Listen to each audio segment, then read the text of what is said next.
Buenas tardes, bienvenidos a la Real Academia de Cultura Valenciana. Tenemos esta tarde un acto en el Salón de Actos que se solapa unos minutos con este y está presidiéndolo el señor decano. Me pide que seamos puntuales y que comencemos sin él, que vendrá inmediatamente que pueda a saludarles.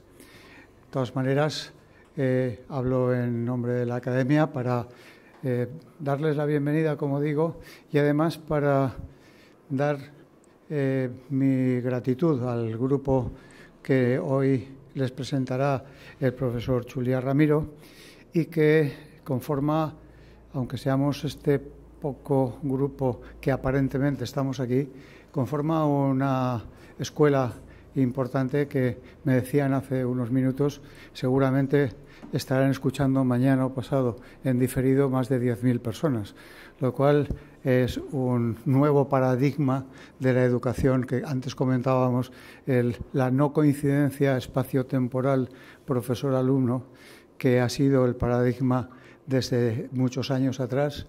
La coincidencia del profesor con el estudiante se está acabando. Y aquí estamos inaugurando hoy, así como estamos, un nuevo sistema docente que para algunas experiencias personales, como pueda ser la música o quizá otras disciplinas muy personales, a lo mejor no deja nunca de desaparecer, ¿no? Pero para otras muchas ya está en vías de extinción claramente. Les agradezco a los que están aquí, los que nos verán mañana y muy especialmente a don Salvador Chulia, que por motivos ajenos a su voluntad no ha podido estar hoy con nosotros, que es el director de nuestras secciones y especialmente el alma de la sección de musicología de esta Real Academia, que querría haber estado aquí, pero seguro que todos nosotros notamos su presencia porque es el alma de actos como este.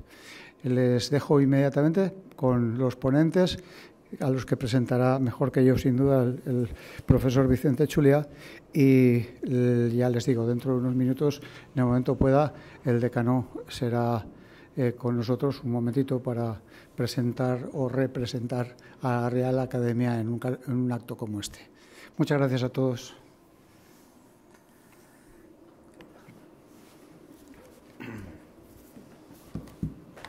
Bueno, pues rápidamente, porque hoy prácticamente el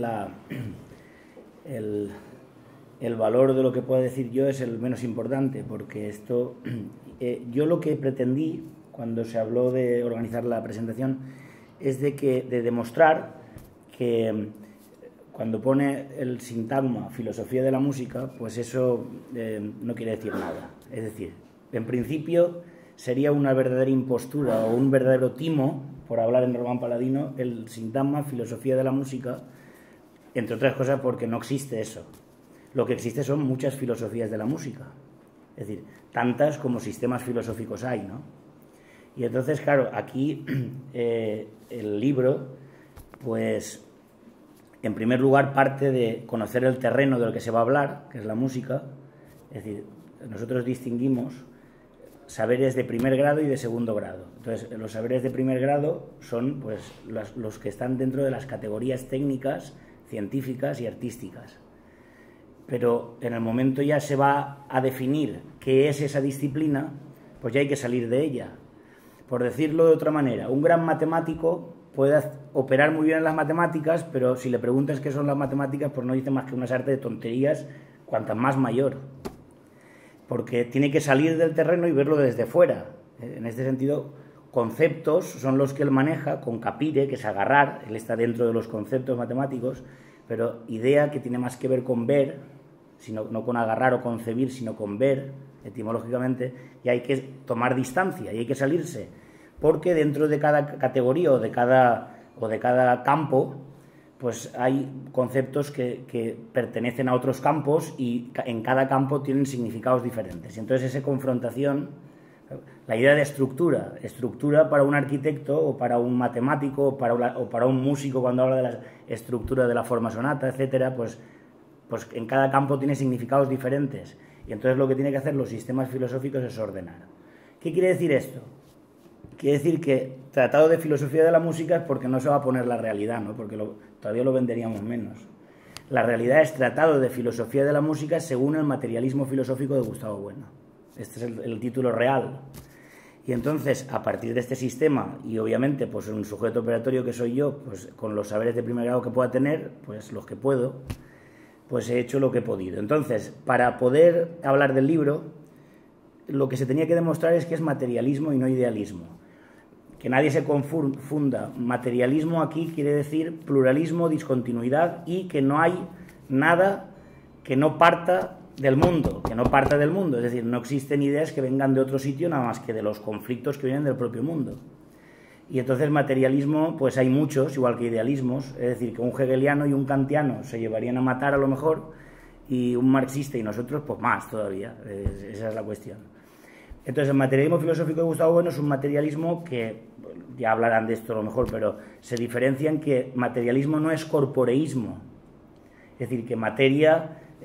la distancia que hay entre don Francisco y un servidor es materia, y esa distancia pues no es corpórea, pero es que si yo ahora tengo dolor de muelas, eso también es materia, y el dolor, la sensación del dolor, los qualia, como llamaban los escolásticos, eso no es corpóreo. Y luego está la materia corpórea y natural. Bene, por no alargarnos, materialismo filosófico quiere decir una serie de cosas que son muy largas.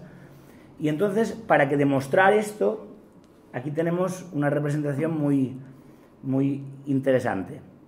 En primer lugar, tenemos la voz del musicólogo, es importante, del musicólogo, pero tampoco sería suficiente. Si a ese libro no le interesara a los que tocan instrumentos y los que componen, habría que tirarlo a la basura.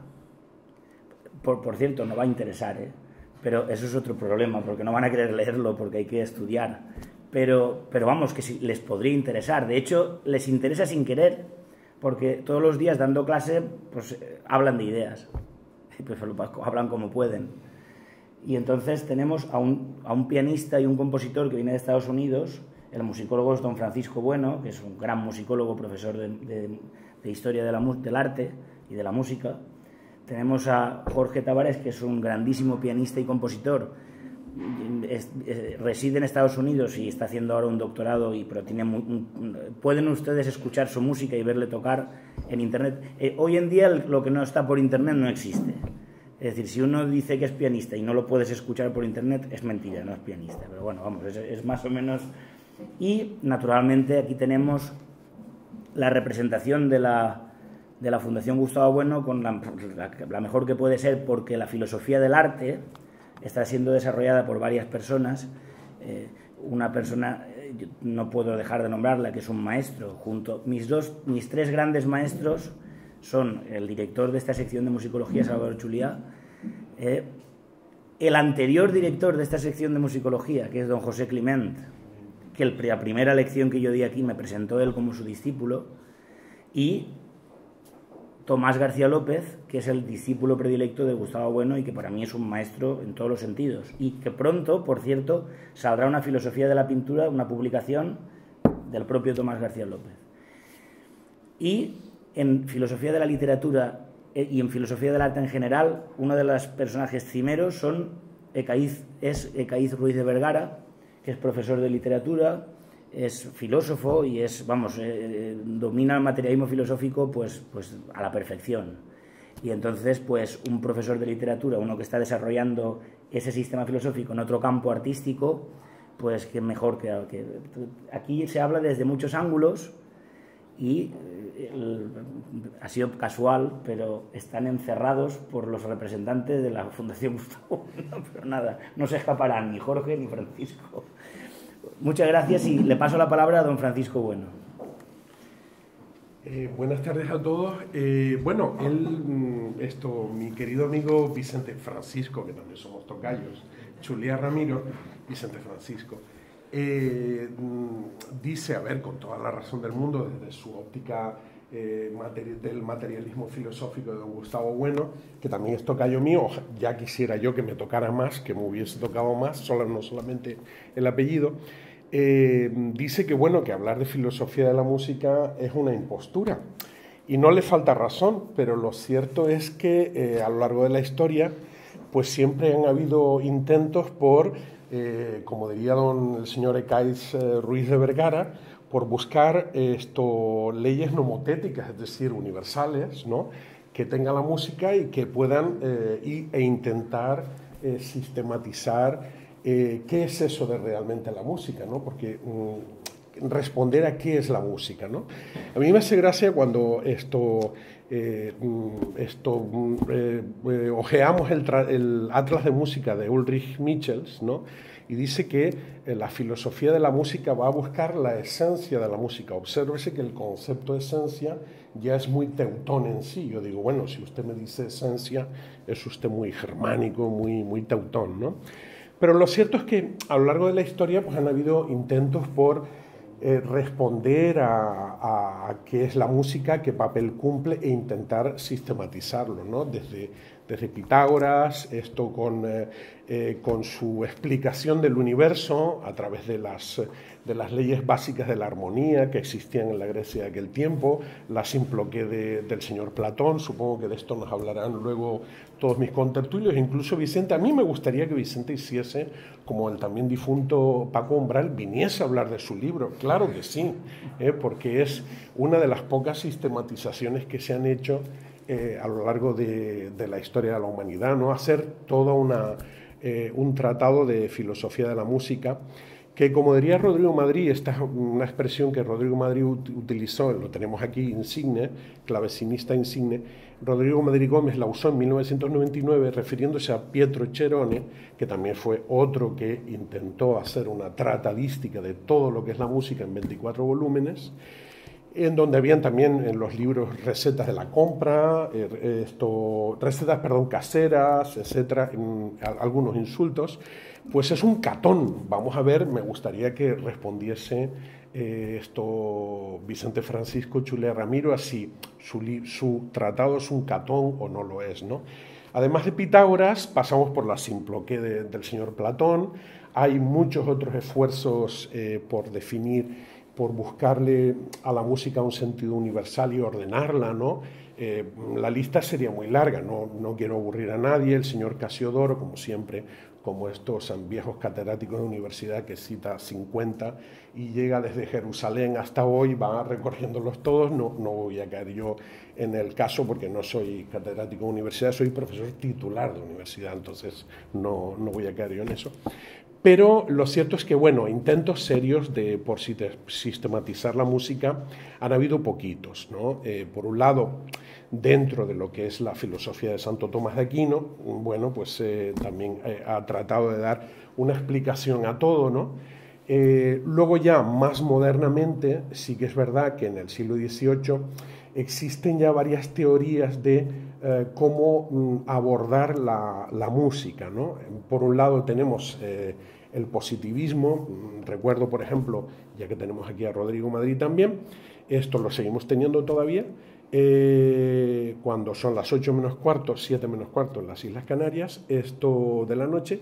Recuerdo que en 1761 Diderot, el señor Diderot, publicó un libro sobre los principios de clavecín y de la armonía, que él lo puede estar asintiendo. Y bueno, pues ahí intenta dar una explicación a todo lo que es la música en sí, ¿no? Es una explicación que él hace positivista, ¿no? Él dice que, bueno, llega a la conclusión de que la música al final es un conjunto de relaciones. Me gustaría también que mis contertulios respondiesen a esa conclusión diderotiana, ¿no? Tenemos por aquí también a Concepción Darijo Frontera, cariñosamente conocida como Conchín Darijo, y bueno, como ella es muy alemana y muy del idealismo alemán, la otra versión opuesta al positivismo, entre otros están el señor Diderot, el señor Hanslick, etc., bueno, pues viene de todo el idealismo alemán, desde Wagner, etcétera, que intentan a través de la música explicar la música como una cosmogonía que sirve para el cambio político, ¿vale? Y todo un conjunto de pensamientos y de ideas, ¿no? Ya más modernamente, pues desde la escuela marxista que ha citado Vicente, el entramado, el sistema filosófico del señor Adorno, y hasta llegar pues a Vicente Francisco Chulia Ramiro, ¿no? Yo creo que yo estoy, más que hablar que yo ya hablo mucho, o sea que fíjense ustedes que me suspendieron las oposiciones de buzo en Las Palmas de Gran Canaria cuando yo tenía 18 años por hablar debajo del agua, imagínense. Pues esto, mi padre se enojó mucho, ¿no? Pues yo, en lugar de seguir ya platicando sobre el tema, me gustaría que fueran pues el propio Vicente y mis contertulios también los que hablasen diesen su punto de vista sobre el libro. A mí, como persona que estuvo en su tribunal y que es presidiendo el tribunal y como persona que ha estado en todo momento al lado de Vicente, me parece un sistema filosófico muy bien organizado, muy bien trabado y que responde a la música desde un punto de vista del materialismo filosófico, efectivamente articulado en distintos planos, ¿no? Que luego nos explicarán. Nada más, yo solo quisiera felicitar a Vicente y tener el honor de estar aquí con Kaitz Ruiz de Vergara y, por supuesto, con Jorge Tavares, faltaría más, ¿no? Pues pasaríamos a Jorge.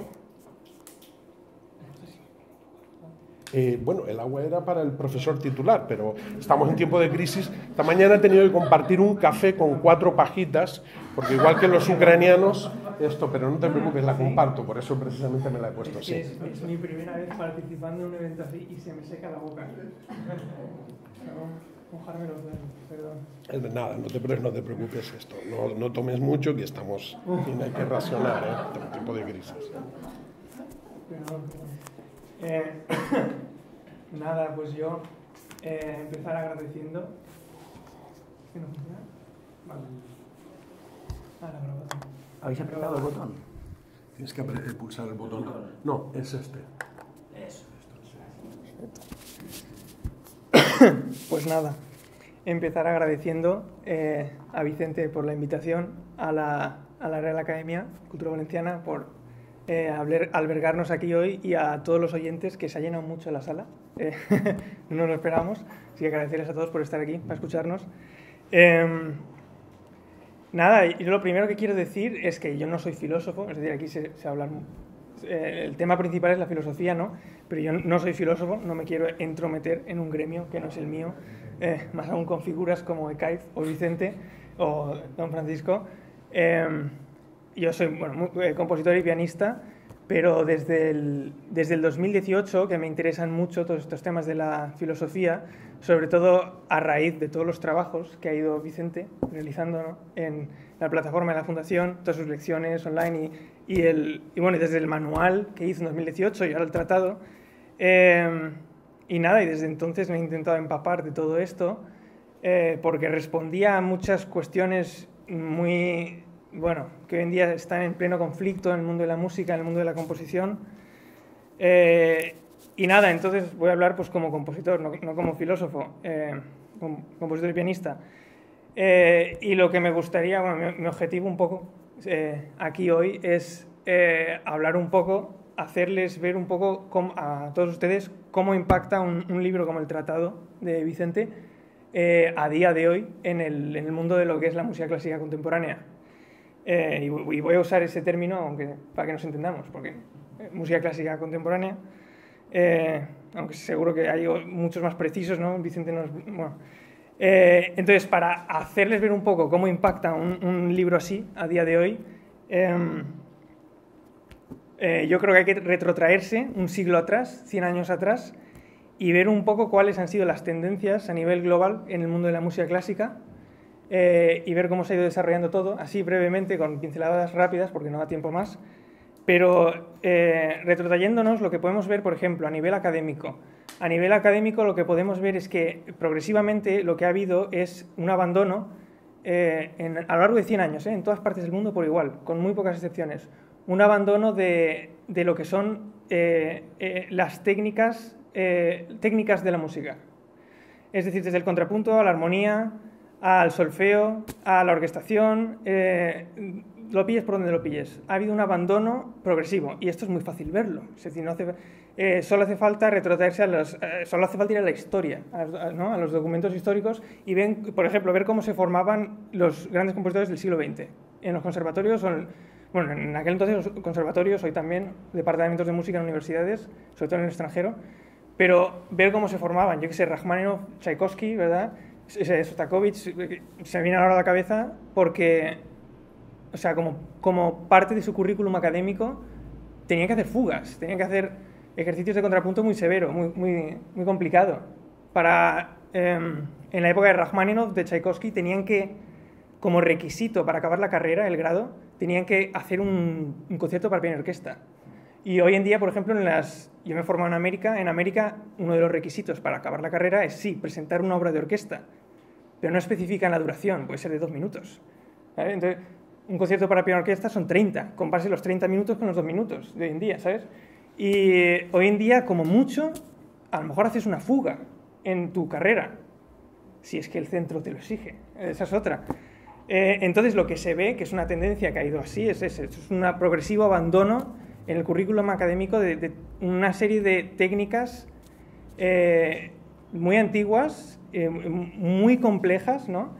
Yo he estado viviendo casi una década ya en Estados Unidos, me he formado allí, ahora estoy haciendo el doctorado allí, y lo que he visto en esta última década, en solo 10 años, es cómo las principales universidades americanas han ido abandonando horas de contrapunto en el currículum, horas de contrapunto, horas de armonía, horas de solfeo, horas de análisis, y las han ido sustituyendo por horas de marketing, horas de el músico emprendedor, lo llaman. Cómo moverse por el mercado del siglo XXI. Son unas cosas, pero vamos, y no se aprende nada. Bueno, es una cosa desastrosa. Y esto en los principales centros, que si ocurriese en la academia perdida, pero es que esto en los principales centros, que marcan la pauta de todos los demás, que les imitan en sus planes académicos. Bueno, entonces esto a nivel académico. Luego, esta tendencia también se puede ver en una cosa también que asombra mucho, que son los concursos internacionales. Por ejemplo, o sea, en cómo se estructuraban los concursos antes de 1950 a cómo se han estructurado ya en la posmodernidad. Por ejemplo, el ejemplo más famoso que todos los músicos conocemos es el Premio de Roma, el Prix de Rome, que se celebraba en París, por el que han pasado los mejores compositores del siglo XIX y principios del XX. En el Premio de Roma, que es un concurso que duró 150 años, de 1800 más o menos hasta 1968, creo, más o menos, que se dice pronto, 150 años. O sea, bueno, en el Premio de Roma se estructuraba muy distinto a cómo se estructuran hoy en día los concursos. Tú tenías que ir en las pruebas iniciales, tenías que hacer fugas, tenías que hacer cánones, tenías que hacer ejercicios de contrapunto severo. Y en la prueba final, si no recuerdo mal, tenías que hacer una escena operística bajo unos parámetros muy rigurosos, ¿no? Entonces, claro, ¿cuál es la diferencia con los concursos de hoy? Que te hacían demostrar, por lo menos el Premio de Roma, y un concurso anteriormente estaba pensado para que demostrases tu dominio sobre las técnicas. Hoy en día los concursos te piden que mandes tus obras. No, mándanos lo que tengas, ¿no? Una obra camerística y ya está. Entonces, claro, el cambio de paradigma es total. Entonces, o sea, lo que vemos en concursos a nivel laboral, lo que vemos a nivel académico, es que ya no hace falta, ya no se exige el dominio sobre las técnicas. Eso es lo que vemos. Y eso se ve, vamos, en todos los campos o sea, en todos los estratos de lo que es el campo de la música. Y voy a descender a nivel personal, voy a contar un par de anécdotas porque creo que también son muy útiles para entender esto, para que entiendan, o sea, yo lo que quiero explicar es cómo arremete este libro, o sea, cómo sienta este libro a nivel de hoy, ¿no? Entonces quiero un poco pintar un poco cómo está el mundo de la música, para que lo entiendan bien ustedes, porque me imagino que no todos son músicos en esta sala, ni los que nos van a ver, ¿no? Entonces, me permiten que descienda a plano anecdótico. Yo hace poco tiempo realicé los exámenes de entrada al doctorado, las pruebas de acceso al doctorado en América, que es lo que estoy haciendo ahora, el doctorado, y hice las pruebas de acceso en muchas universidades americanas. Y en una de ellas, por ejemplo, nos metieron a una sala más grande que esta, 50 compositores, y el examen duraba casi 3 horas, ¿no? Pruebas técnicas había muy pocas, muy pocas. La más seria era que te pedían componer ahí, in situ, sobre la partitura, sin piano ni nada. Te pedían escribir los 8 primeros compases de un minueto. No más, para que no vaya a ser que te canses. Y nada, pues todos lo hicimos. Al acabar las 3 horas salimos y nos ponemos a hablar, ¿no? Un grupo ahí, como suele pasar, ¿qué tal ha ido? ¿Cómo ha sido esto? Y había uno en particular, un chico de más de 30 años, que se le veía que estaba muy consternado. Y hablando, ¿qué tal? ¿Qué pasa? ¿No? ¿Qué te ha parecido? El chico, que no solo hablaba por él, hablaba por muchos más, este chico que estaba tan consternado dijo, muy indignado, es que no sé, o sea, ¿cómo narices nos piden que compongamos los 8 primeros compases de un minueto si yo ya no uso notas? Notas se refiere a do, re, mi, fa, sol, si, do, tonos musicales. ¿Cómo narices que nos piden como un minuto si yo ya no uso tonos? Es decir, como si hubiera trascendido ya, ¿no? La idea y yo pensé, pero si no usas tonos, ¿qué usas? No, yo sé lo que usa, era una pregunta retórica en mi cabeza. Usa ruidos, cosas, ¿no? Pero, bueno, se me quedaron los ojos como platos, ¿no? Pero te quiero decir, esto muestra el nivel de dominio sobre las técnicas. Nulo. Es que nulo. Quiero decir, bueno. Y esto en uno de los centros. En otro centro, de los centros más importantes de Estados Unidos. En otro de los centros, también examen largo de horas, y la única pregunta sobre técnica que había era una página así, y había un garabato, un garabato, como el que hace una persona cuando quieres ver si el boli tiene tinta, ¿sabes? Que haces así. Y entonces la instrucción era, ese garabato era una pieza musical, ¿vale? Era una pieza musical el garabato, que existe, de una compositora actual. Y la instrucción era, realiza una transcripción con notación convencional de esta composición que tiene este nombre, que es de esta persona. Pero claro, entonces esa era la única prueba técnica, ¿de acuerdo? Pero claro, ¿pero cómo juzgas eso? Quiero decir, yo puedo hacer lo que sea. ¿Cómo van a juzgar ellos si está bien? Si lo has hecho con más arte o menos arte. Eso no se puede... O sea, porque es arbitrario, es totalmente aleatorio. La esencia de ese garabato es totalmente aleatoria. ¿Cómo vas a...? Bueno, y... Entonces, a ver, con esto lo que quiero es pintarles un poco para que entiendan el contexto de cómo aterriza esto en nuestro presente. Entonces, lo que tenemos es que, básicamente, por resumirlo así rápidamente, no me quiero extender mucho más, es que lo que se entiende como compositor hoy día es muy distinto a lo que se entendía como compositor antaño. O sea, hoy día cualquiera puede ser compositor. Antaño, una persona que quisiera ser compositor tenía que demostrar el dominio sobre las técnicas. Eso es lo principal. Y hoy en día no. No hace falta demostrar el dominio sobre ninguna técnica para nombrarte a ti mismo compositor. Entonces, por decir brevemente, por ya meterme en el tratado, un tratado como el de Vicente Chuliá y su manual de hace 4 años, pero hoy estamos aquí para hablar del tratado, un tratado como el de Vicente Chuliá, en mi opinión, es que arremete totalmente en el actual panorama de la música clásica contemporánea. Es un libro de guerra esto es un libro muy potente. Yo quiero citar así brevemente 2 ideas que a mí me impactaron mucho, que creo que arrojan mucha luz, porque este libro, si una cosa hace, es arrojar mucha luz. O sea, el mundo de la composición clásica contemporánea es un mundo muy confuso, muchas ideas muy confusas, es un fango eso. O sea, no hay dónde agarrarse. Y una de las cosas que hace Vicente es aclarar, arrojar mucha luz, con mucha... Entonces, 2 ideas que a mí me llamaron mucho la atención son, en primer lugar, cuando habla de la tonalidad contra atonalidad. Es decir, el binomio tonalidad-atonalidad, que impera en todo el mundo de la música clásica, él lo rechaza y rechaza la idea de tonalidad en mayúscula, en singular, como idea unívoca, y habla de tonalidades, en plural, como hace un poco el materialismo filosófico con la idea de ciencia, ¿no? En singular por ciencias, o arte por artes, ¿no? Y entonces Vicente introduce esta idea de los géneros de tonalidad, que es, a mi modo de ver, esto es potentísimo. O sea, yo no había escuchado hablar de algo así, géneros de tonalidad, yo creo que es una idea que esclarece mucho porque el dualismo de tonalidad a tonalidad está en todas partes en el conservatorio, está en el carnet de identidad de un compositor. De las primeras cosas que te preguntan cuando dices que eres compositor es si eres, pues tú eres tonal o eres atonal, y tienes que decir pues sí, pues tonal o atonal, para ver si el intérprete quiere o no tocar tu música. Entonces, la idea de géneros de tonalidad a mí me llamó mucho la atención. Creo que se podría desarrollar mucho más, pero es que no hay tiempo.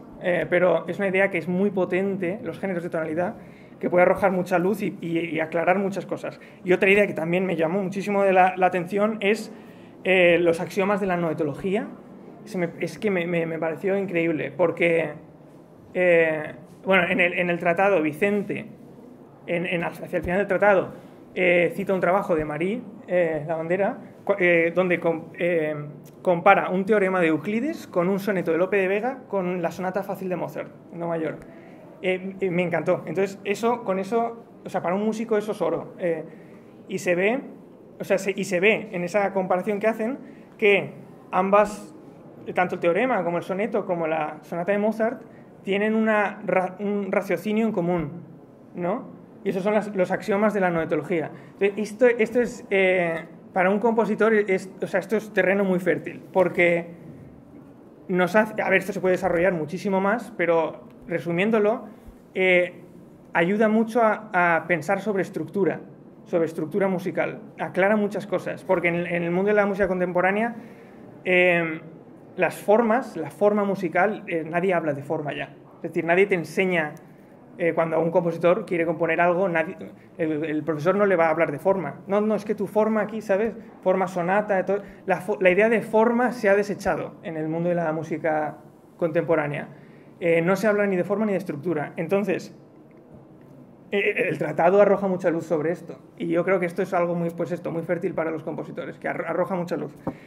Entonces, ya para resumir, ya me callo ya. Para resumir, el mundo actual de la composición clásica contemporánea es un campo de batalla muy hostil, muy hostil. O sea, eso es un terreno, cualquiera que lo haya vivido lo sabe. Vicente lo sabe, es compositor. Cualquier joven compositor que se quiera meter en este campo, ¿no? En la composición clásica contemporánea, lo primero que tiene, en cuanto se mete en el campo, es una crisis existencial. Pero total. Porque le invaden una serie de preguntas como, pero entonces, ¿puedo usar notas? ¿Puedo usar tonos? Como mi colega, ¿puedo usar tonos o están proscritos, ¿no? ¿Puedo usar acordes o están proscritos los acordes? A mí en la universidad me han recriminado algunas veces que use triadas o cosas así, ¿no? Así medio en broma, medio no, pero se puede usar, no sé, se puede componer líricamente. ¿Qué es la melodía, no? Entonces, a un compositor joven que se meta en este terreno le invaden una serie de preguntas, pero existenciales, pero vamos, que lo destruyen, que lo dejan cao, que lo dejan. Entonces, un compositor joven a día de hoy está que se metan en este campo de la música clásica contemporánea, y a mi juicio, está perdido, el pobre, está. Y lo que hacen, y entonces, claro, un libro como el Tratado de Vicente, lo que hace es que nos aporta un báculo, un bastón, ¿no? Sobre el que apoyarse muy sólido. Básicamente, este tratado es muy valioso porque por lo menos así lo creo yo, ¿no? Porque lo que aporta es un mapamundi, un sistema de coordenadas muy valioso, muy ordenado, muy claro, que lo que te permite es navegar con mucha seguridad, de manera muy sólida, en este mundo de la música clásica. Y lo último que quiero decir es que después de haber vivido una década allí y de haber visto toda clase de tendencias, Nueva York es una ciudad muy, muy internacional y allí resido, después de haber vivido una década allí, a mi juicio no hay a día de hoy, que se esté haciendo a día de hoy, no históricamente, sino a día de hoy. A día de hoy no hay una filosofía de la música más potente, a mi juicio, como la que está desarrollando Vicente Chuliá y sus alumnos, basada en el materialismo filosófico de Gustavo Bueno. No hay una filosofía una filosofía de la música más sólida y más potente como esta. Entonces, invito a todos los jóvenes compositores, y no tan jóvenes, pero bueno, hablo, sí, sobre todo a jóvenes compositores que se vayan a meter a este mundo y se vayan a encontrar desolados. Les invito a que encuentren en libros como este, o en la filosofía de la música del materialismo filosófico, que encuentren en libros como este, en obras como esta, pues una sólida base sobre la que moverse por este mundo. Nada, muchas gracias.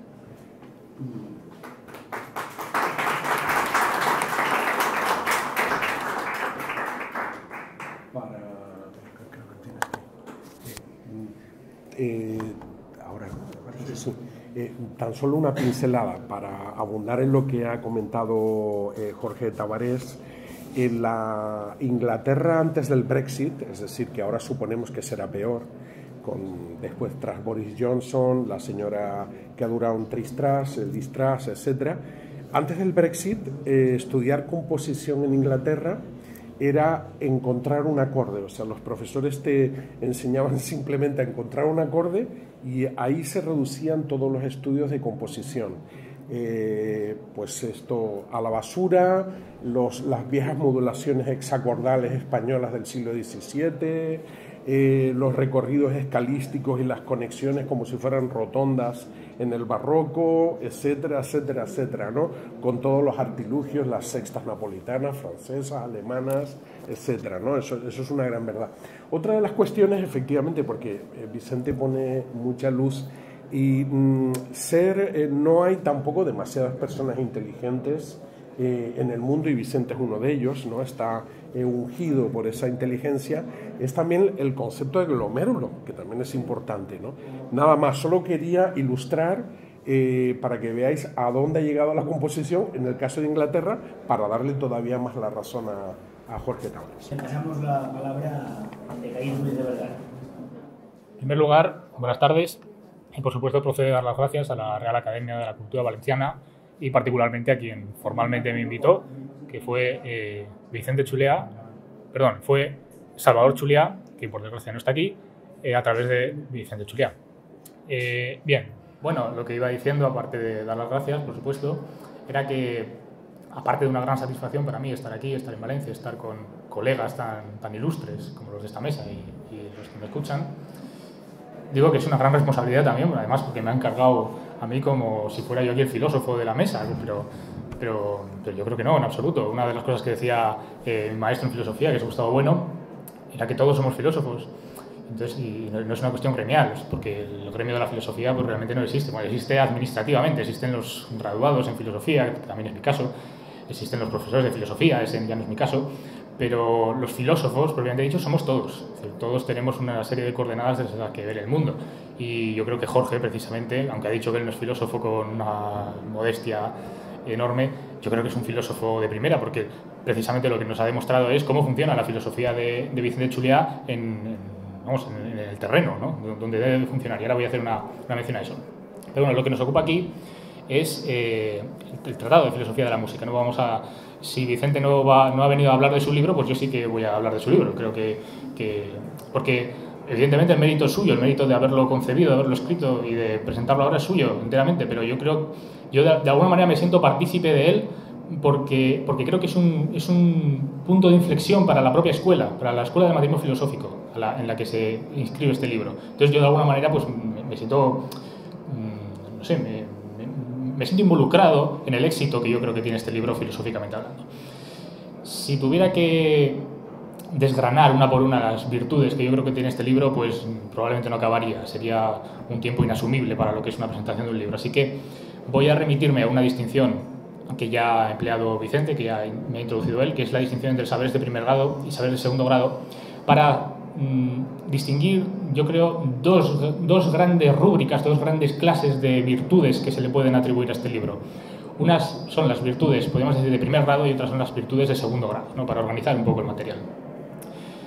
Yo creo que bueno, para empezar, para quien no conozca este tema, uno de los pilares, una de las ideas, digamos, fundamentales del materialismo filosófico, como ya ha aludido Vicente, es que la filosofía es un saber de segundo grado, Esto dicho así puede parecer pues, que estamos diciendo que la filosofía es una cosa secundaria o que es una cosa que importa menos o que es accesoria, en absoluto.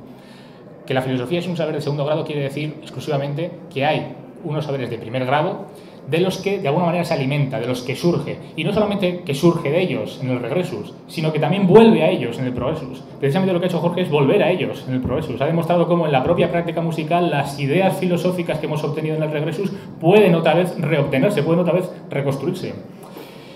Entonces, como digo, de los saberes de primer grado, que son las ciencias, pero las ciencias no solamente, digamos, las ciencias positivas, las ciencias duras, la física, las matemáticas, sino las ciencias en sentido más amplio del término, las ciencias sociales también, las llamadas ciencias humanas, las llamadas ciencias del espíritu, pero también las categorías, pues yo que sé, religiosas, históricas, políticas, ideológicas, mitológicas, por supuesto, naturalmente, las categorías artísticas, como la música, como la pintura, como la literatura, las artesanías, las técnicas, las tecnologías, en general todas las disciplinas, todos los saberes son saberes de primer grado.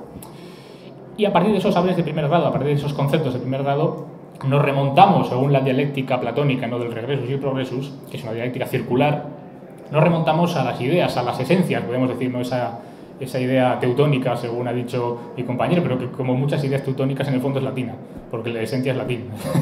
En cuanto te pongas a rascar un poco en estas ideas típicamente germánicas, te aparece el latín, te aparece la escolástica. Entonces, efectivamente, de los conceptos vamos a las esencias, a las estructuras o a las ideas, por utilizar un término menos comprometido, ¿no? Pero de esas ideas, de nuevo, volvemos a los materiales de partida, a los fenómenos, y eso es lo que ha hecho Jorge.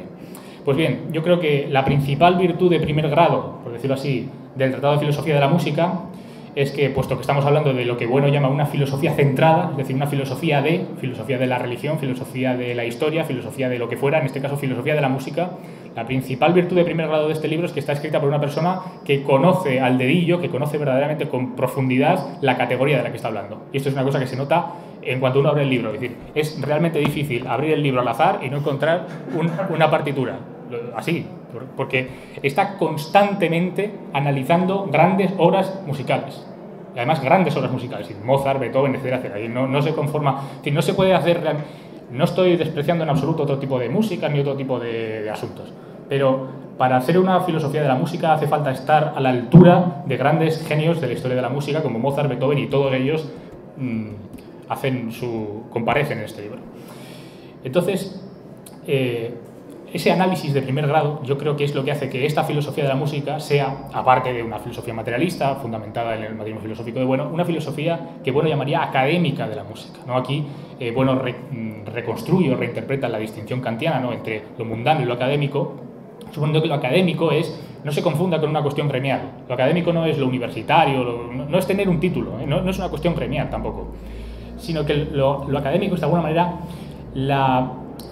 una doctrina clara y distinta, una doctrina docta, dice Bueno, mientras que lo mundano es aquello que está de alguna manera inmerso en mitos oscuros y confusos. Entonces, no voy a citar ejemplos, pero seguramente todos ustedes saben que el campo de las artes, la música en particular, pero las artes en general, atraen muchas veces a filósofos, porque son filósofos también, o ideólogos, o como se quiera llamarlos, pero están constantemente utilizando ideas filosóficas que realmente no tienen esos saberes de primer grado. Esto es muy frecuente. Si escuchamos una conferencia sobre filosofía de la física, o si leemos un libro, un artículo de filosofía de la biología, lo más probable es que lo haya escrito un físico que domina la física, que tiene una formación física, o un biólogo que tiene una formación biológica y que realmente sabe de lo que está hablando. Esto es muy habitual en el campo de las ciencias duras, entre comillas. Sin embargo, en el campo de las artes es realmente frecuente que un señor que se dedicará a lo que sea y es pues un melómano que escucha discos por las tardes, pues se ponga a escribir su tratado de filosofía de la música, o su tratado de filosofía de la literatura, o de lo que fuera. No niego que esto pueda tener todo el interés y que haya que leerlo y haya que estudiarlo, pero será una filosofía mundana de la música.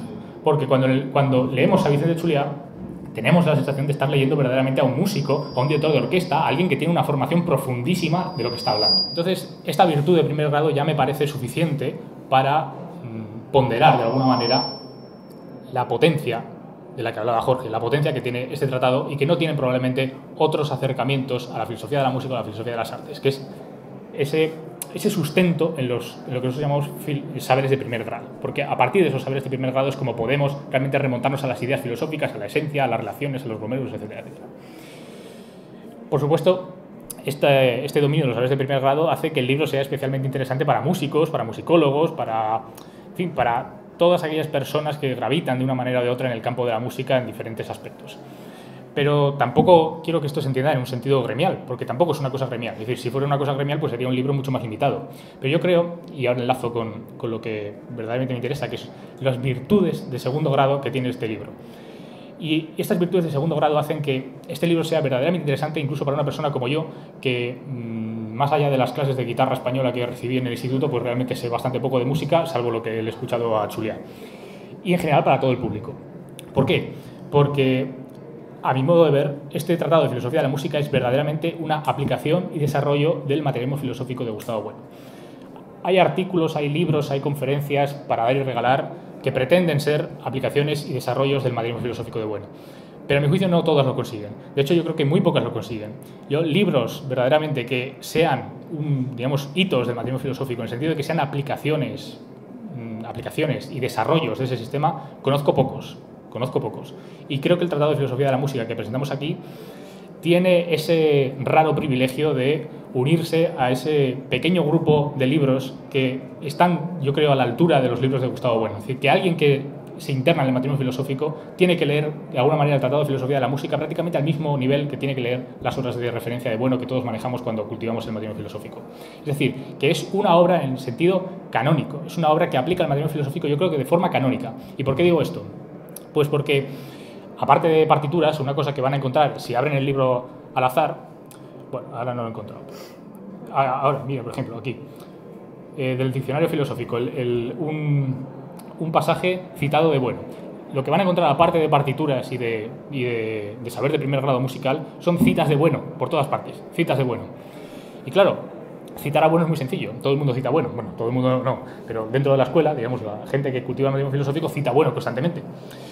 Ahora, una cosa es citar a Bueno y otra cosa es aplicar y desarrollar lo que Bueno hace con esos textos, porque la potencia del sistema, y hay que tener en cuenta que Bueno es un filósofo sistemático, y sistemático en el sentido más profundo de la palabra, es decir, sistemático como lo era pues, Santo Tomás o Hegel, por decir un filósofo canónicamente sistemático. Bueno, cuando escribía un texto, lo escribía no solamente teniendo en cuenta la temática, los referentes a los que iba dirigido ese texto, sino también lo que había dicho sobre otros temas en otros textos. Y eso es muy importante a la hora de leer a Bueno, porque mucha gente cita a Bueno y coge un texto y lo descontextualiza y pierde de alguna manera el alcance de lo que quiere decir ese texto. Y entonces coge un texto de una obra en la que está argumentando una cosa y coge otro texto de otra obra en la que está argumentando otra cosa, los pone uno frente a otro y se da cuenta de que no casan bien, que no dicen exactamente lo mismo. Y entonces ahí empiezan los problemas, porque empieza la gente diciendo, pues es que Bueno se contradice, es que realmente no es sistemático, es que hay ambigüedad semántica. Problemas que quienes nos dedicamos a esto más o menos pues lo vemos todos los días. Sin embargo, yo creo que la gran virtud de segundo grado del libro de Vicente es que es capaz no solamente de sacar un montón de textos, porque no es una competición de ver quién saca más textos de Bueno, evidentemente, ¿no? Porque no es una cuestión filológica, no es una cuestión de quién conoce más textos de Bueno y quién no. La virtud de segundo grado es que él es capaz de concatenar esos textos, es capaz de sabe hilvanarlos realmente y es capaz de sacar a la luz el sistematismo interno de esos textos. Porque hay discípulos de Bueno que dicen, por ejemplo, este texto de Bueno no es sistemático. Así, no sé exactamente cuáles son los criterios que utilizan.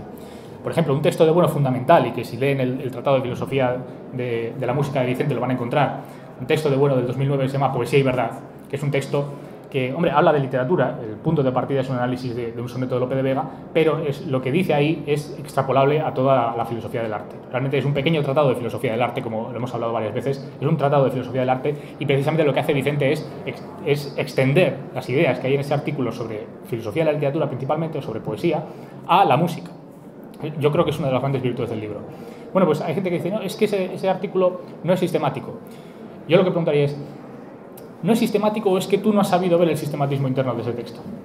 Porque yo creo que la virtud de segundo grado es que Vicente sí ha sabido ver cuál es el sistematismo de ese texto y de otros muchos textos, la genealogía de los sentimientos, el apartado del diccionario sobre estética y filosofía del arte. Él ha sabido sacar todos esos textos, exprimirlos hasta el final y sacar de ellos ideas que probablemente, si los textos se vieran descontextualizados y aislados unos de otros, no se podrían sacar.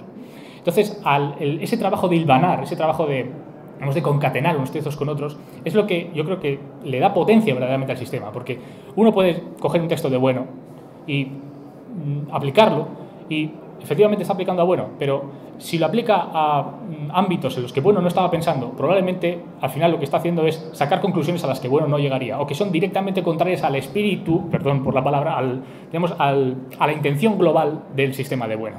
Y cuando no concuerda un texto, probablemente es que lo estás interpretando mal. No es que Bueno se contradiga o que haya ambigüedades, no. Bueno es muy sistemático. Cuando dice una cosa, la dice con toda la intención, pero casi elige las palabras como si fueran dardos. Donde pone el ojo pone la bala. Entonces es muy importante, yo creo, esa labor que hace Vicente en el Tratado de Filosofía de la Música de ver, digamos, los nexos ocultos, si se quiere decir así, entre unos textos y otros, en saber sacar el sistematismo de los textos.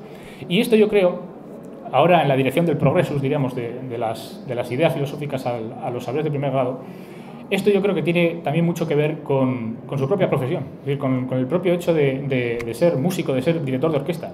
Una vez dije, fue una ocurrencia que tuve, pero luego me di cuenta de que tenía, yo creo, un fundamento. Es que cuando uno escucha una conferencia de Vicente, parece que está escuchando una orquesta, porque va orquestando las partes, va dirigiendo las partes y las va concatenando unas con otras. Es el mismo trabajo en el fondo.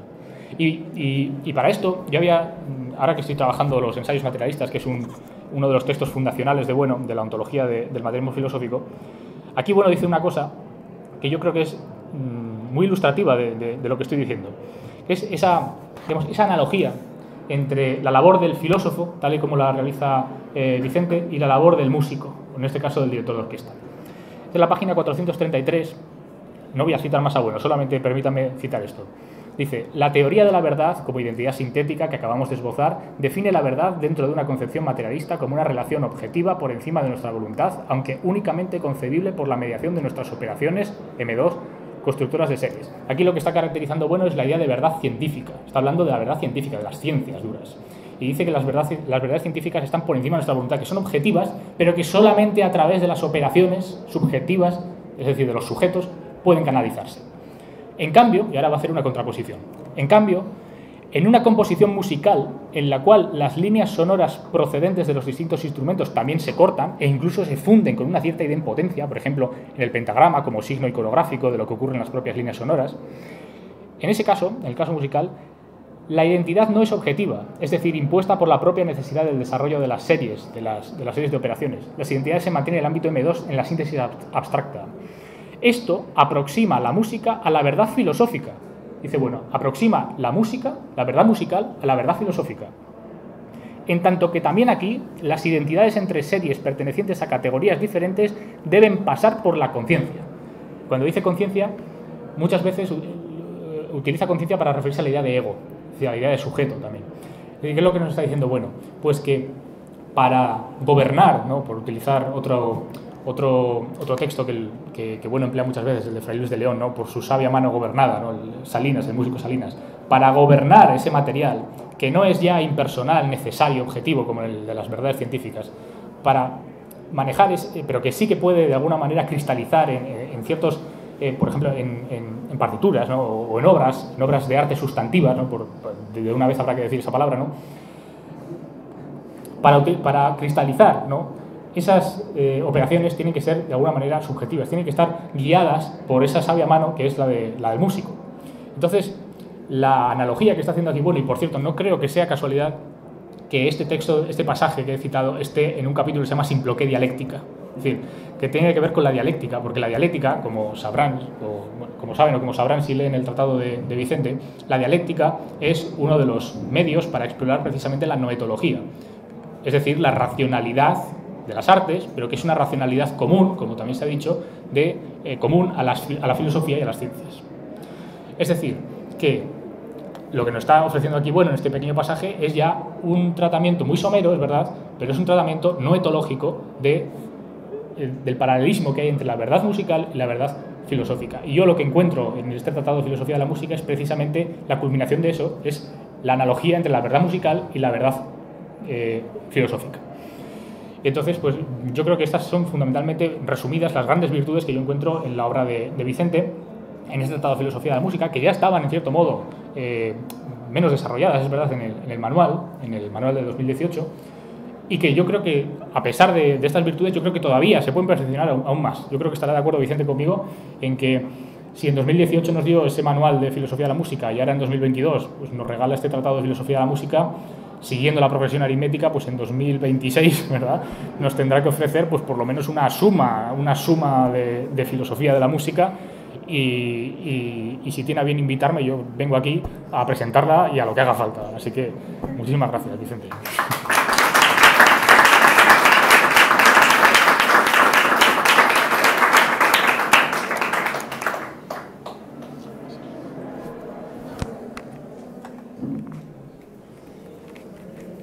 Bueno, pues después de los deberes que me ha encargado Caiz, habrá que decir algo.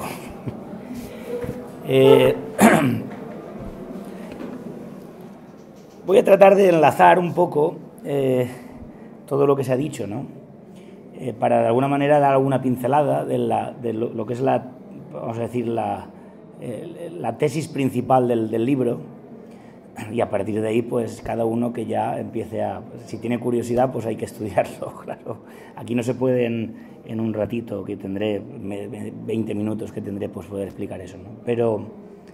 Pero vamos a ver. Don Jorge Tavares hablaba de que cualquier compositor que hoy en día empieza le acechan un montón de ideas que nosotros, que tal y como ha explicado Caiz Ruiz de Vergara, son mitos oscuros y confusos. Muchas ideas, como ideas de tonalidad y atonalidad, ideas de si hay que utilizar tonos o no, de técnicas de composición con tonos o sin tonos, de programas informáticos que ya sustituyen el trabajo de las operaciones bien. Entonces, ¿cuál es el problema? El problema es que si nosotros ponemos en una tabla de valores 433 de John Cage, por poner un ejemplo, esta obra de helicópteros de Stockhausen, y después ponemos el clave 20 temperado de Bach, estamos hablando de lo mismo. Yo ya no entro fíjense ustedes, la cuestión no es una cuestión de valorar si algo es mejor o peor, eso es una cosa gratuita, mejor o peor, eso son palabras que son gratuitas. Lo que pasa es que lo que no puede ser es que un cocinero que hace paellas todos los domingos en su restaurante, como está manejando elementos químicos, pues lo nombren catedrático de química de la universidad. Que eso no pasaría nada. Lo que sería grave sería si entrara a un laboratorio de química, y sí que se podría armar, si entrara a un laboratorio de química. ¿Quiere decir esto que el cocinero tiene rango menor al químico? No, que hay que categorizarlo, son cosas diferentes. Y entonces lo que no puede ser es que la categoría Hindemith, Heinz Thyssen, Stravinsky y John Cage, Stockhausen, etcétera, pues estén en el mismo saco. No pueden estar en el mismo saco. No es posible que estén. Pero si están, quiere decir que la idea de música se ha convertido en un flatus vocis. No quiere decir nada. Quiere decir, o todo es música, todo aquello que suena. Entonces, como decía John Cage, me asomo a la carretera y veo la sinfonía de los coches. Pero pues nada, pues ya está. Es un mito oscuro y confuso, pero donde los haya. Entonces, nada. ¿Cuál es la tesis principal del libro? Pues hemos utilizado la idea de esencia. La idea de esencia para un materialista es una idea principal, pero claro, no hay esencias eternas. La esencia no es una idea eterna que venga del cielo. La idea de esencia, para los que pertenecemos a la escuela del materialismo filosófico, es una idea que tiene que ver con la esencia procesual. Es decir, la teoría de la esencia de Gustavo Bueno tiene 3 componentes esenciales. Primero parte de una raíz, y esa raíz se constituye en un momento determinado en un núcleo. Ese núcleo tiene muchas fases históricas, que es el curso, y entonces todo ello va conformando el cuerpo de la esencia. Es decir, sin cualquier de esos componentes, sin los otros dos, no sería esencia. Y entonces Gustavo Bueno tiene una teoría de la esencia de la música de la cual parto yo. La teoría de la esencia genérica de la música de Gustavo Bueno parte de un núcleo que es su teoría del volumen tridimensional del sonido musical, que tiene 3 ejes de coordenadas, el eje Y, el eje X y el eje Z. El eje Y son las alturas del sonido, el eje X son las duraciones y el eje Z son lo que él acuña un término precioso, que es el término cromatofonismo. Ojo, no confundir con cromatismo, porque cromatismo es otra cosa, pues do sostenido, re sostenido. Cromatofonismo son los colores del sonido, los colores del sonido musical. Pues la presión, la intensidad, la densidad, etcétera, del sonido. Claro, no es lo mismo escuchar un tema en la misma tesitura y en las mismas notas de un oboe que de una flauta, pero en una flauta puede estar en pianísimo y en staccato o en largo y con rayas, etc. Puede haber una variedad de colores infinitas, y esta es el tercer eje. Luego, Gustavo Bueno esto lo expone en todas sus lecciones y luego viene a hablar del cuerpo de la música. Claro, el cuerpo de la música es, primeramente, pues los instrumentos, los auditorios, los materiales por los cuales no todo se puede tocar en todos los lados. Quiero decir, si nosotros escucháramos una sinfonía de Beethoven en una acústica, bueno, pues aquí en la calle, pues eso es un delito, porque ahí no se puede escuchar, es una sinfonía de Beethoven, porque no escuchas lo que hay ahí dentro, no lo puedes percibir. Y entonces, claro, los materiales de las acústicas y de las construcciones de los instrumentos, los escenarios, etcétera, eso es parte del cuerpo, pero hay otro cuerpo musical que Bueno lo cita y que ha sido de donde yo partí, que son las partituras. Fíjense ustedes, las partituras en sí no son música, pero oblicuamente son. ¿Qué quiere decir? Que son la manera de grafar el objetivismo estético de las obras musicales. Y entonces estos grafos tienen sistemas de coordenadas que van organizando las composiciones. Y entonces aquí, ¿dónde entramos al curso? Nosotros podemos estudiar el cuerpo de la música a través de distintas fases, y esas fases, como están codificadas en las partituras, tienen una serie de coordenadas que van cambiando a lo largo de la historia. Y entonces, este pluralismo de coordenadas son lo que destruye enteramente el binomio falso de esa diatriba de, pero tú eres tonal o atonal. Bueno, atonal, esto viene de teísmo-ateísmo, que lo compara Bueno en el diccionario de filosofía, compara el teísmo y el ateísmo, habla del, por ejemplo, el teísmo que podía tener Anselmet cuando dice que cuando la tonalidad desaparece Dios ha muerto, con el ateísmo, por ejemplo, de la línea de Schoenberg, donde viene a decir que cada sonido es libre, dice, anda la ocurrencia de Schoenberg, como los astros. La mayor tontería. Entonces, la libertad como que cada sonido es libre. Entonces, claro, él mismo se dio cuenta que eso es imposible y entonces después tuvo que, en su tercera etapa compositiva, hizo el dodecafonismo, que dodecafonismo es otro flatus vocis, porque 12 sonidos están en todas las obras de Bach, hay 12 sonidos. Entonces sería dodecatonismo, porque los 12 tonos, constituidos en un orden específico, constituyen la tónica de la obra. Otra cosa es que esa tónica se escuche. Y aquí viene el corte entre núcleo y cuerpo, que es fatídico. Bien, entonces, ¿yo qué he hecho? Reconstruir ese curso a partir de los géneros de tonalidades. Pues los géneros de tonalidades de los modos griegos y eclesiásticos, primero mi, re, do, si, después re, mi, fa, sol, como viene sabido, y entonces estos modos van expandiéndose y de manera atributiva van produciendo otro término del materialismo filosófico precioso que se llama diamorfosis. Diamorfosis es un término que está muy emparentado a anamorfosis, en las ciencias es anamorfosis, y es que nosotros negamos totalmente la idea de, por ejemplo, la idea de creación o creatividad, la creación. El compositor es la creación mía. Pues eso es imposible, porque creación es una palabra que viene creatio ex nihilo, de la nada. Eso quiere decir que una creación tendría que suponer que no hay nada antes. Viene de la nada totalmente, eso es imposible. Todo se va transformando y en la ciencia no utilizan creación, pero utilizan emergencia. Y entonces Gustavo Bueno, frente a la idea de emergencia, hace una verdadera maravilla con la noción de anamorfosis. Y en las artes y en las técnicas es la idea de diamorfosis, que se van transformando y unas cosas. Y entonces estas transformaciones, pues en el segundo género de tonalidades, cuando el semitono, aquí hay cosas que son preciosas. Si uno se mete en la historia de la música es precioso, ¿no? Cuando empieza los tetracordos no son suficientes y la obra necesita extenderse más y se empieza a luchar con eso, pues se empiezan a hacer operaciones que no se pueden grafar de acuerdo al sistema de coordenadas. Y entonces a lo que no se puede grafar le llaman música ficta. Fíjense ustedes, aquí entra la idea de verdad, pero de lleno. Música ficta quiere decir música ficticia, pues la ficción, ¿no? Que tanto ha llevado esto. Música que no es frente a la música vera o recta, que era la de Guido, la del hexacordo de Guido.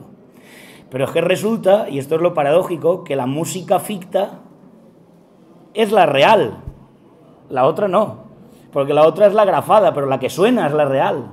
Y entonces la real era la destrucción o la recomposición de un género de tonalidades en otro a través de la énfasis, ojo con esto, del semitono diatónico. Porque no olvidemos que el segundo género de tonalidades, que son las tonalidades conformadas por escalas diatónicas, son dos tetracordos superpuestos que son simétricos. Si cogemos la escala de do, pues do, re, mi, fa tiene pues, el mismo orden interválico que sol, la, si, do. Y en los extremos de estos dos tetracordos hay un semitono. ¿Esto qué significa? Que a través del semitono, cualquier nota en distancia de semitono de otra puede ser una nueva tonalidad. Entonces aquí surge la modulación.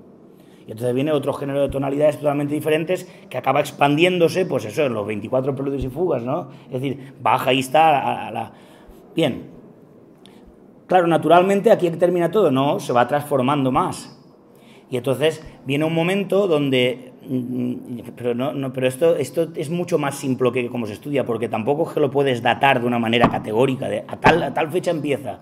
Porque hay pasajes en música de Bach donde yo reto a todos los musicólogos del mundo a que me digan en qué tono diatónico está. No se sabe, porque hay una suma de contrapuntos tan intrincado que en esos 8 compases, si los sacas de ahí dentro, no, es atonal en el sentido no metafísico de la palabra. Atonal no significa nada, porque si algo atonal significa negar el tono, ahí vamos, de negar el tono, pues ya estamos en otra cosa, estamos en otra categoría.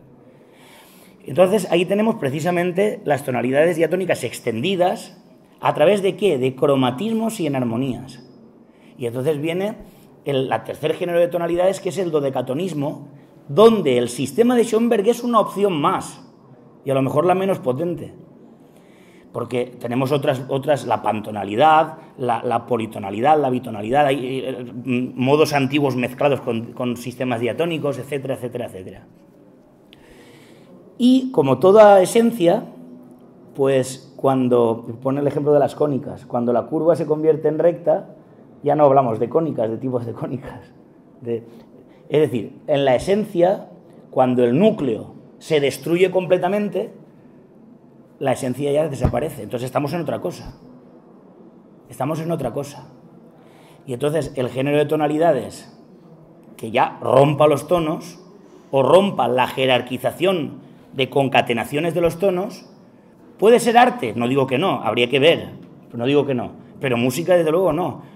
Porque la música tiene que partir de algo concreto y que tenga una categoría. Y esa categoría tiene que tener unos límites, porque si no es la transmúsica, es decir, te vas al infinito, la armonía de las esferas de Pitágoras, pues eso no puede ser. Y entonces, ¿qué ocurre aquí? Que yo lo que traté de hacer con esto es ordenarlo, y entonces yo lo que me di cuenta es que a través del cuerpo y del curso, el núcleo se desarrolla, claro, como es natural. Y entonces, al desarrollarse, los 3 ejes, pues el eje Y es lo que yo llamo en el manual, en el tratado, el eje armónico, pero entendiendo armonía no como acordes, sino en un sentido amplio, la idea de armonía en un sentido muy amplio. El eje X le llamo el eje rítmico y el eje Z el eje cromatofónico, igual que Bueno. Pero, ojo, y aquí, inspirado con Bueno, en el espacio nosológico, te das cuenta, a través del análisis del cuerpo y del curso de la música, que cada uno de los ejes tiene figuras. Y entonces las figuras que yo he encontrado, y reto también a que se encuentren otras, a ver qué pasa, si es que se pueden encontrar. Yo no las he encontrado. Cada uno de los ejes tiene 3 figuras. 3 figuras. Y entonces, claro, ahí está la cuestión. Si tiene menos, hay que ir viendo si el límite de la categoría musical se está cruzando a otra categoría o a una tomadura de pelo. Esa es la cuestión. Entonces, ¿cuáles son estos tres ejes? En el eje Y, que es el armónico, tenemos un eje que son tonos. Tonos. La música no puede no tener tonos, es imposible, porque si no, no es música. Pero no es una petición de principio. Es porque justamente la música se diferencia el sonido musical, se diferencia del sonido de la prosa de la vida, es un sonido poético, porque tiene un principio científico. ¿Cuál? El mismo número de vibraciones por segundo. Si yo ahora hago esto no, o arrastro una silla, eso tiene armónicos, claro que sí, hay un número de vibraciones y hay armónicos, pero están totalmente arbitrarios, no están ordenados, porque la vibración no tiene el mismo número por segundos. En cambio, si yo hago... Eso es una nota porque el número de vibraciones por segundo es el mismo. Si yo hago... Yo estoy hablando y estoy haciendo metafóricamente tonos, porque hay sonidos más agudos, más graves, pero en el momento un sonido se queda en el mismo número de vibraciones, ya es un tono. Entonces, eso es un material esencial de la música. Cuando no hay, ya perdemos esa figura. La otra figura, y esto, aquí voy a hacer una cosa que no está en el libro, voy a decirles algo que no está en el libro porque si no es muy aburrido esto. Esto no está en el libro, pero se me ocurre, así de repente, hacer una coordinación entre los tres géneros de materialidad del materialismo filosófico muy rápido, porque el lunes va a hacer una conferencia sobre eso, Ekaíz, que le va a dar 1000 vueltas a la cosa tan grosera que voy a hacer yo ahora, pero para que lo sepan. El mundo, el materialismo filosófico tiene tres ideas: el mundo, el ego trascendental y lo que llama, la materia ontológico general. Tres ideas. Hay que partir siempre del mundo, pero el mundo es un conjunto no ordenado de tres géneros de materialidad. Es decir, que no hay cosas que no sean materiales, pero claro, lo que le he dicho antes a don Francisco, la distancia que hay entre él y yo es materia. Entonces, tres géneros de materialidad. Primer género son los cuerpos, entes que están en el espacio y el tiempo. Este micro, pero también las ondas, es decir, la vibración del cuerpo, el mismo número de vibraciones, eso es M1. Y entonces, la constitución del primer género de materialidad en el mismo 440 vibraciones por segundo, una nota la, eso es un componente primogenérico, del cual hay que partir, porque si no, ¿de dónde partes? Ahora, el sonido, decía en una de sus conferencias, una sinfonía que suene en el desierto y no la escuche nadie, no es música. Y esto hay algunos compañeros de la escuela que dicen, pero hombre, ¿por qué? Porque ahí están las estructuras. No, es que es imposible. Porque para que sea música tienen que haber intervalos. Y los intervalos no están en el sonido, sino en las relaciones que uno escucha. Si hago...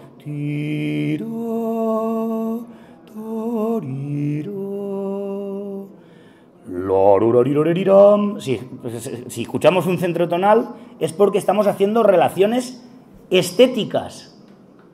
Si no lo escucháramos, no podemos hacer los intervalos cuando se codifican, tercera mayor, cuarto aumental, lo que sea. Eso es un plano proposicional, pero que tiene que estar basado en el plano objetual.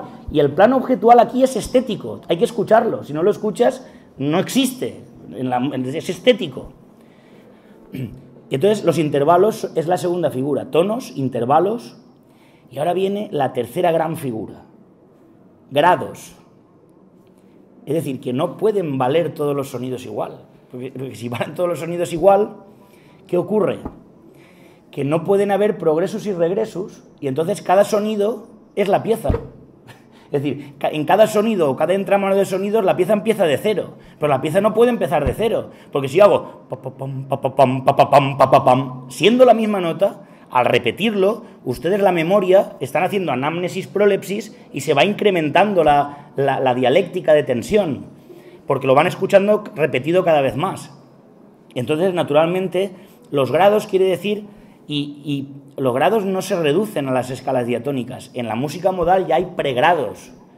Los propios modos son pregrados. Entonces, los grados tonales son imprescindibles, y ahora veremos después por qué. Ahora, en el segundo eje, el eje rítmico. El eje rítmico tiene tres figuras también. 3 figuras. La primera de ellas viene de la poesía. Es decir, si vemos el Tratado de Salinas, de Francisco Salinas, pues ahí utiliza la métrica griega para hablar de conglomerados. La idea de glomero viene de conglomerados, unidades morfológicas rítmicas. Por ejemplo, se hace tatatam, tatatam, tatatam, tatatam, tatatam, tatatam, tatatam. Eso es un tríbaco. Tetrabaquio. Son 4 sílabas.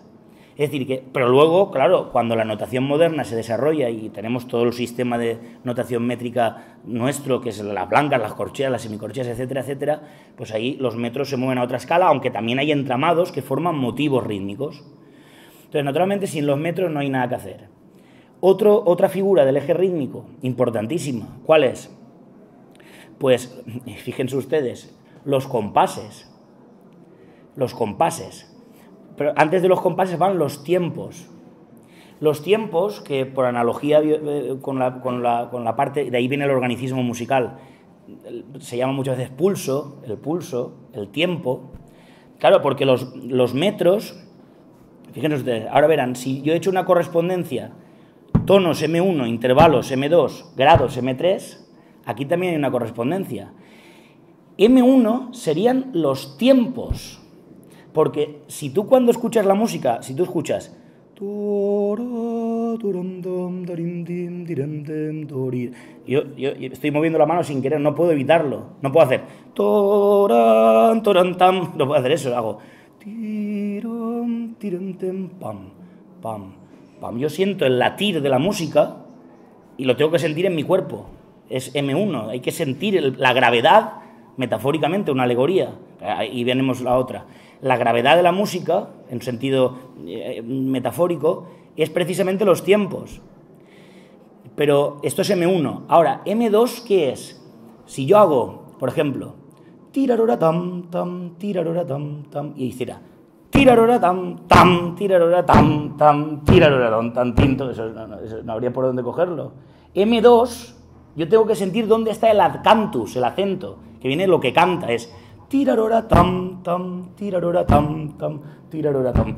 El compás es M2, porque es el conjunto de pasos que da sentido al discurso joreomático temporal de la música. Entonces, eso es el compás, está coordinado con M2.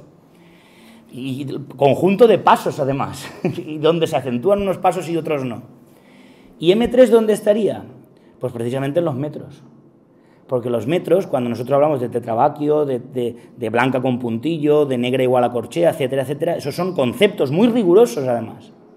Eso es M3. Es decir, una materialidad, si la segundo género de materialidad es los sentimientos, las sensaciones del sujeto, un dolor de muelas, yo ahora mismo estoy sudando aquí, estoy acalorado, o puedo sentir irritación por otra cosa, pues todo eso es M2. Pero eso está en el tiempo, no en el espacio. Esos son entes materiales que se dan en el tiempo, no es corpóreo. Ahora, hay una serie de materialidades que no se dan ni en el espacio ni en el tiempo. Y ¿cómo es posible eso? Pues vamos a visitar el teorema de Pitágoras, a ver dónde está. El teorema de Pitágoras no está en ningún lado. Pero es que, fíjense ustedes, y en esto anticipo lo de después, las meninas tampoco están solo en un museo.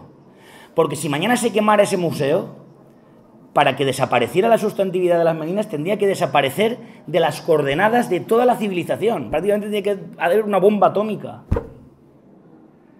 Eso es reducirlo al cuerpo, es fetichismo, el fetichismo en el arte, que es lo contrario a la sustantividad. La sustantividad es cuando esa obra adquiere elementos terciogenéricos, que no están solo en el espacio y el tiempo, sino que son universales en ese sentido. Bien, entonces, y ahora tenemos el tercer eje. Tenemos metros, compases y tiempos. Tiempo sería M1, compases M2, coordinación, y metros sería terciogenérico. Ahora, en el eje Z tenemos 3 figuras también. La primera de ellas, M1, pues donde una tuba, una tuba es M1 a más no poder, o un violín o un piano. Es que las cuerdas que vibran no solamente son cuerdas, sino que la tecnología por las cuales están hechas son las que determinan su timbre, su orquestación, su color, su cromatofonismo.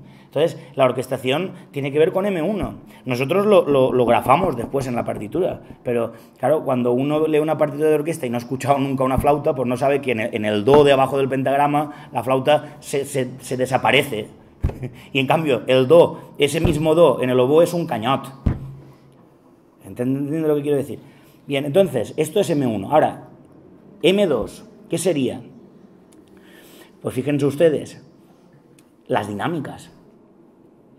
Cuando ustedes escuchan un mismo tema y van, por ejemplo, un director de orquesta tiene que ir sacando los temas. ¿Cómo los saca? Pues haciendo subrayados de dinámicas.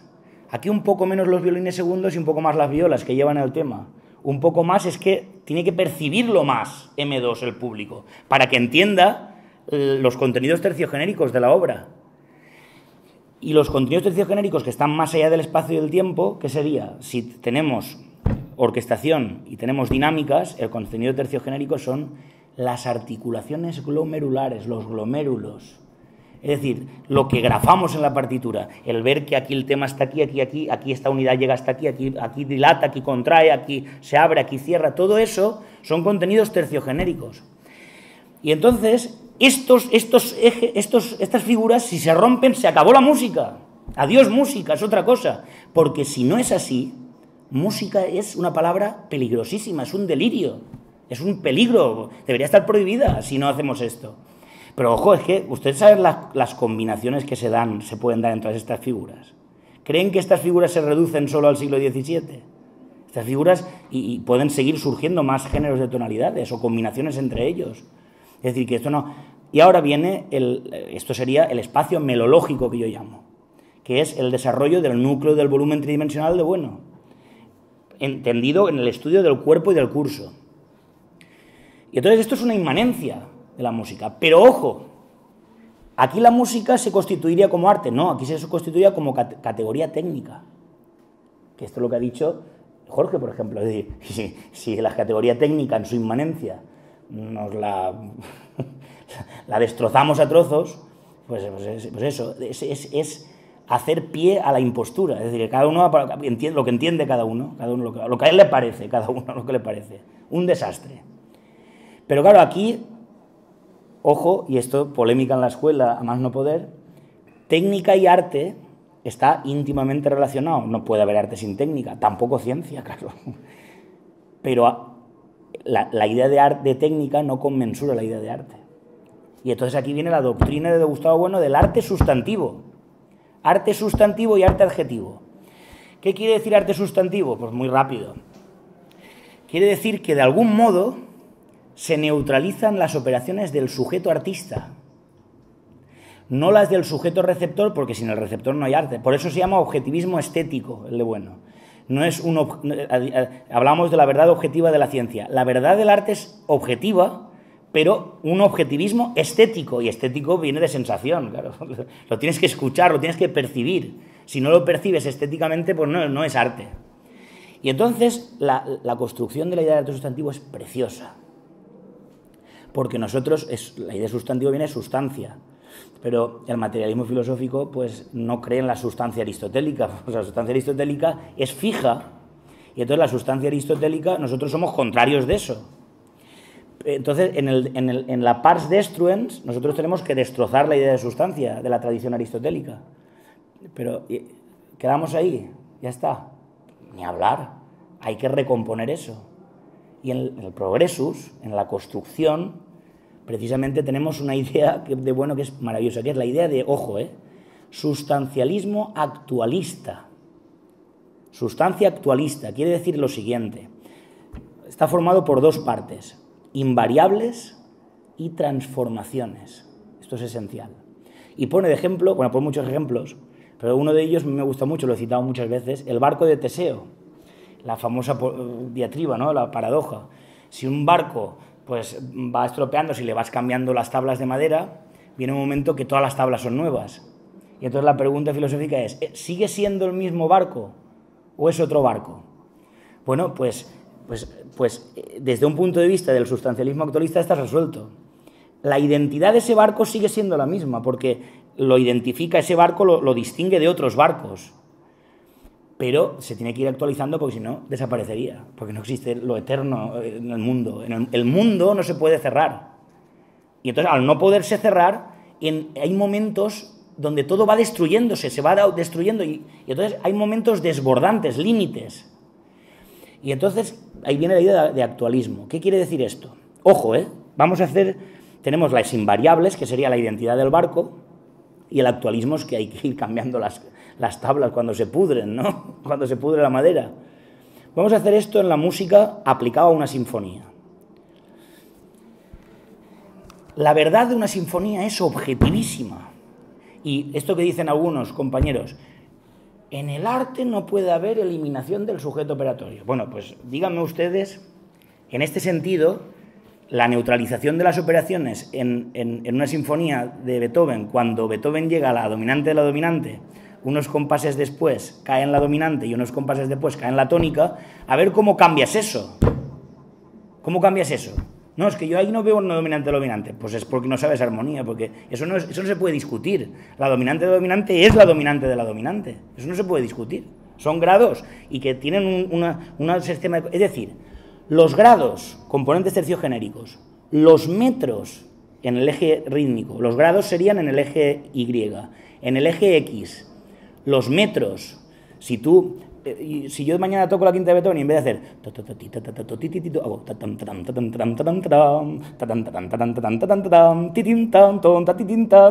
esa es otra obra, ya, porque la invariable de los metros me la he crujido. Entonces, los metros, eso es una cosa, y los grados, eso es una cosa objetiva. Y ahora vienen los glomérulos en el eje Z, es decir, las articulaciones glomerulares, es decir, dónde está el tema A, dónde está el tema B, dónde se repite el tema, dónde no se repite, dónde es un tema nuevo y contrastante, dónde se desarrolla, dónde es el movimiento contrario, todo eso es objetivo. Todo eso es objetivo.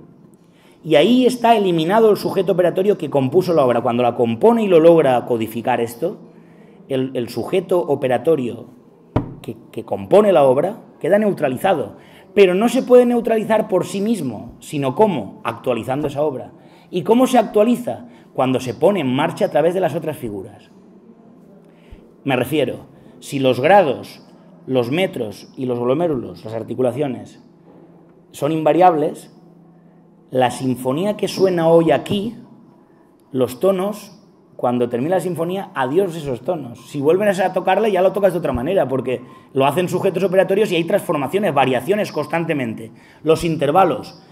Y es que en un disco, fíjense ustedes, hay discos que escuché hace 10 años y me parecían un espanto, y hoy son modelos para mí. ¿Por qué? Porque escucho relaciones que no escuchaba hace 10 años. Entonces, esos discos serían un fetiche para el que fetichice el cuerpo del disco, pero para el que opere sobre las morfologías musicales desde el objetivismo estético, es decir, desde los grados, los metros y los glomérulos, tiene que ir actualizando. Entonces lo escucha y escucha más cosas. Y al escuchar más cosas lo totaliza de otra manera. Y eso va transformándose. Y vas destruyendo unas premisas por otras, etcétera, etcétera. Por decirlo de otra manera, ¿qué sería de Beethoven sin Furtwängler, sin Víctor de Sábata, sin Celebidache, sin Karajan? Nada, sería basura, no sería nada. Y son versiones que entre ellas son totalmente distintas, no tienen nada que ver unas con otras. Están enfrentadas a muerte. Son precisamente en ese enfrentamiento donde se actualiza, se va actualizando, unas más potentes que otras, esas invariables que son los grados, los metros y los glomérulos. Y entonces aquí tienes cuando se consigue que esas invariables no desaparezcan y se mantienen ahí con fuerza, aunque vayan actualizándose y vayan habiendo variaciones, porque yo he dicho tatam, tatam, tatam, tatam, tatam, tatam, eso es lo que se ha cambiado, pero ¿cuántos tempos se pueden coger en las quinta de Beethoven? Infinitos. ¿Cuántas maneras de tocarla, dependiendo de la técnica de violinista, del tipo de orquesta, del tipo de acústica, etcétera, etcétera, etcétera, etcétera, de las coordenadas que sepa el director? ¿Cuántas cosas se pueden hacer con eso? Infinitas. ¡Infinitas! Y entonces, ¿qué quiere decir? Que unas destruyen otras, van confrontándose a otras. Dice, bueno, es la confrontación entre el pluralismo de las interpretaciones enfrentadas entre sí las que consiguen reanudar los espacios que la obra de arte había abierto. ¿Esto qué quiere decir? Los grados, los metros y los glomérulos. sin esas interpretaciones, que es el poner en marcha técnicamente los tonos, los intervalos, los compases, los tiempos, las orquestaciones. Hay un libro por ahí que dice, en fin, no quiero decir, pero no quiero meterme con nadie, aunque me apetece. Bueno, sí, lo digo. La escuela de Hans Swarovski, por ejemplo, con esto de los análisis y tal, pues dicen, ¿cómo se puede atrever? Pues hombre, aquí Beethoven pone acelerando no sé qué, el tempo tal, no sé cuántos, ¿y cómo se atreve a añadir una trompeta? No sé qué. Pues es que el director tiene que reorquestar y cambiar arcos y cambiar articulaciones y irme cambiando, transformando eso. ¿Cuál es el límite? Que no destruya las invariables. Ahora, si destruye las invariables ya está haciéndolo mal. Pero si no destruye las invariables, ¿quién se atreve a decirme a mí que destruye las invariables Furtwängler de Beethoven? Si es que Beethoven sin Furtwängler no es nadie. Beethoven sin Furtwängler no es nadie.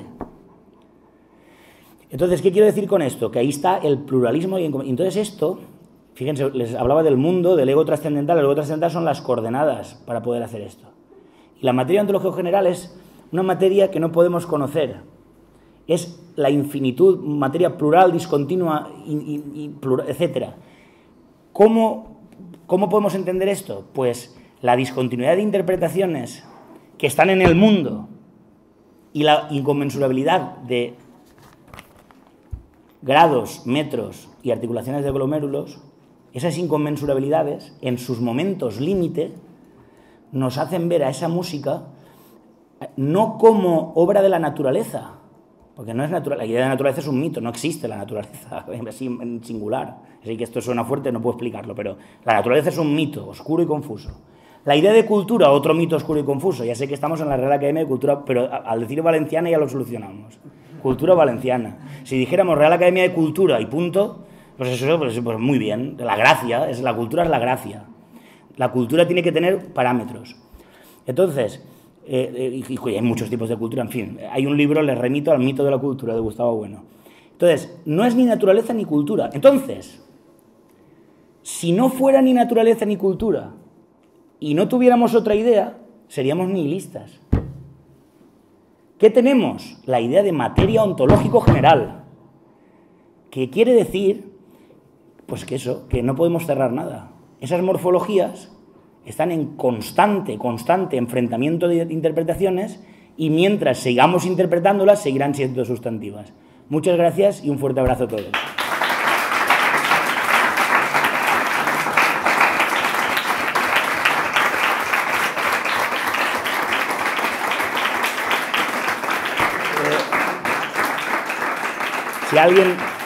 Si alguien quiere preguntar algo, yo, si nos dejan, estoy expuesto a lo que sea. Pues hay una vez. ¿Puedes? Sí, claro. Levantes un poco la voz, o si quieres hablar desde aquí para que se... Bueno, se escucha, ¿no? Sí, es bueno, creo que se escucha más o menos. Bueno, quería preguntar... Enhorabuena por la charla, está fantástica. Mucha ilusión ver a algunas caras conocidas que suelo seguir la escuela de Bueno. Veo a los dos extremos representando y, bueno... Y quería comentar respecto a, por ejemplo, cuando has comentado el dodecafonismo, que al fin y al cabo se tiene que escuchar. Y decías, si no es un simple juego matemático de números, puramente. Y eso tiene que ver con, al final, la tonalidad, pues que al final la primera y la octava, que vuelve a ser la primera, las frecuencias son iguales y entonces para el oyente eso suena bien, porque acopla. Y quería ver cómo me resulta a veces un conflicto con la cancelación de las operaciones del sujeto respecto a... ¿cómo decirlo?